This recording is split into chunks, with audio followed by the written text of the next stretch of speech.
প্রিয় দর্শক, আসসালামু আলাইকুম। আশা করি আপনারা সকলে ভালো আছেন, আমিও ভালো আছি। প্রিয় দর্শক, আপনারা দেখলেন যে ককরোচ জনতা পার্টি একটি আন্দোলন করলো। সেই আন্দোলনের ব্যাপার ছিল যে শিক্ষা বিষয়ে যে আন্দোলন, প্রশ্ন ফাঁস নিয়ন্ত্রণ সহ এবং শিক্ষামন্ত্রী ধর্মেন্দ্র তার পদত্যাগ সহ অবশেষে আন্দোলনটি সফল হয়েছে। আপনারা সেটাও দেখলেন। তো ভালো কথা, সবাই ভালো, উইন উইন। মোদিও টিকলো, আবার ওই ককরোচ জনতা পার্টি তারাও আর কি অধিকার পাইল। তো উইন উইন, ভালো কথা। কিন্তু মাঝখানে ফাটা বাসের চিপায় পড়লো ভারতের মুসলমানরা, যারা এই আন্দোলনে ছিল। বিশেষ করে আপনারা দেখছেন আন্দোলনের সময় নিশ্চয়ই জুবায়ের নামে একটা লোক, সে স্বেচ্ছাসেবীর মতো ককরোচ জনতা পার্টির যে এই আন্দোলন এই তরুণদেরকে খাবার বিতরণ করছে এবং স্বেচ্ছাসেবীর মতো তাদের পাশে দাঁড়াইছে, যেটা কোনো অন্যায় না। কিন্তু তাকে খোঁজা শুরু করছে যোগীর মতো সন্ত্রাসী। যোগী তার সন্ত্রাসী পুলিশ বাহিনী তাকে লেলিয়ে দিয়ে এখন জুবায়েরকে খোঁজা শুরু করছে। কেন? হিসাব দিতেই। আরে বেটা, তুই হিসাব অন্যদের তাইলে চা। কোনো খ্রিস্টান কিংবা কোনো অমুসলিমরে খোঁজা হইতেছে না, সমস্ত মুসলমানদেরকে খোঁজা হইতেছে, যারা আন্দোলনে বিভিন্নভাবে ভূমিকা রাখছে এবং পদ্মাশীল শিক্ষার্থীদেরকে হেনস্থা করতেছে। মুসলমানদেরকে দেখা এই যোগী আদিত্যনাথ এবং ভারতের বিজেপির যে প্রশাসন, সেটা মুসলমানদেরকে হেনস্থা করতেছে প্রত্যেকটা জায়গায়, এবং 3 জন মুসলিম শিক্ষার্থীকে তারা গ্রেপ্তারও করছে। তো ককরোচ পার্টি ভালো কথা, আন্দোলন করছেন। আপনাদের উদ্দেশ্যে একটাই কথা, যে আন্দোলন তো করলেন সবাই, তাহলে মুসলমানদেরকে যে গ্রেপ্তার করা হইতেছে সেই ব্যাপারে এখন আপনারা কথা বলেন না কেন? মুসলমানরা আপনাদের পাশে গেল, দাঁড়াইলো, এই যে জুবায়ের খাইলেন, ঠিক আছে, কিন্তু তাকে যে এখন খুঁজতেছে, এটার ব্যাপারে আপনাদের প্রতিবাদ কই? অভিজিৎ দ্বীপকে এখন কই সে?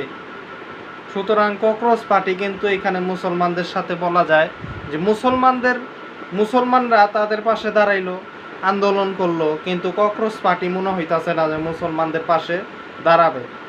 কারণ কথা হইছে আন্দোলন করছে সবাই, দাবি মাইনা নেওয়া হয়েছে, তাইলে মুসলমানদেরকে কেন খুঁজবে?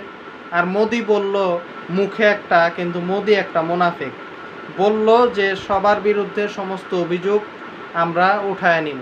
ভালো কথা, কিন্তু আবার এখন পুলিশ বিভিন্ন জায়গায়, মুসলিম হোক অমুসলিম হোক, মোদির যে ছবি টবি আইকা যারা আন্দোলনে গেছে, বিভিন্ন গ্রাফিতি নিয়া, তাদেরকে খুঁজতেছে তাদেরকে এখন মোদি সরকার খুঁজতেছে এবং সোশ্যাল মিডিয়া নিয়ন্ত্রণ করার চেষ্টা করতেছে মোদি সরকার এবং মোদি প্রশাসনের ডাইরেক্ট, যে মোদির বিরুদ্ধে কোনো পোস্ট করা যাইব না।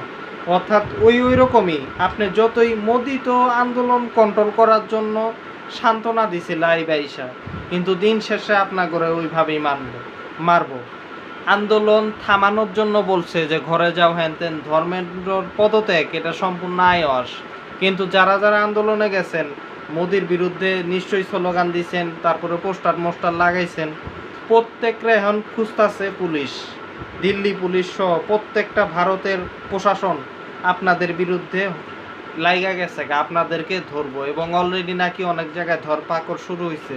কলকাতাতে যারা আন্দোলন করছে তাদের অনেককেই ধরছে প্রশাসন, তাদের বিরুদ্ধে মামলা টামলা দিয়া তাদেরকে গ্রেপ্তার করছে এবং তাছাড়াও গুন্ডা বাহিনী নামায় দিছে এবার ককরোচ জনতা পার্টির যারা আন্দোলন করছিল তাদেরকে পিটানোর জন্য। তো এটা কিন্তু হচ্ছে ভারতে। তো সেই হিসেবে ককরোচ জনতা পার্টি, এটা কি আপনারা কি আইওয়াস, নাকি আসলেই আপনারা ন্যায় বিচার চান বা আপনারা প্রতিবাদী? এটা কি আসলেই?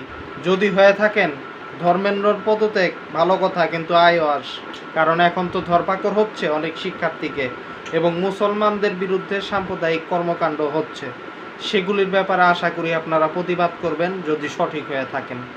তো আশা করি এই ব্যাপারে ককরোচ জনতা পার্টি জেগে উঠবে। মোদি একটা স্বৈরাচারী, মিষ্টি কথা বলে আপনাদের ঘরে পাঠাইছে, কিন্তু সেই ঘর থেকেই আপনাদেরকে জেলে ভরবে। সুতরাং মোদির ছলনায় আশা করি দ্বিতীয়বার আর ফাঁদে পা দিবেন।